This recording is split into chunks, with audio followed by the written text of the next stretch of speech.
Yeah, hello, ladies and gentlemen. As you all know, my name is Emmanuel. I am the host of EZUE TV.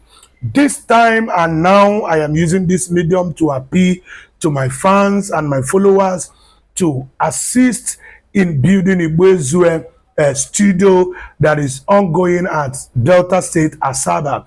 The studio is meant to reach out to our brothers, to reach out to our sisters in different states of the Federation of Nigeria, where we have Igbo families to discuss and to enlighten us the need to come together as one big family.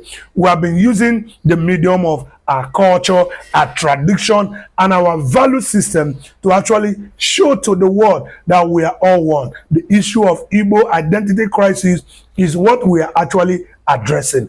Please, the studio that is sited at Asaba Delta State, we need about 6.8 million naira to actually put this studio together. I'm making an appeal to you, my fans, you, my followers, you lovers of Igbos, right the world. We are appealing that you assist us. There's an account on the screen, EZUE Unity Foundation. You can make your donation to that foundation as we get this work done. My name remains Emmanuel. As you all know, I am from Akumazi Umocha, and Akumazi Umocha is located in the Kano East local government area of Delta State. Thank you so much for being part of this. Thank you so much for your support. Thank you so much, because without you, we won't get to where we are today.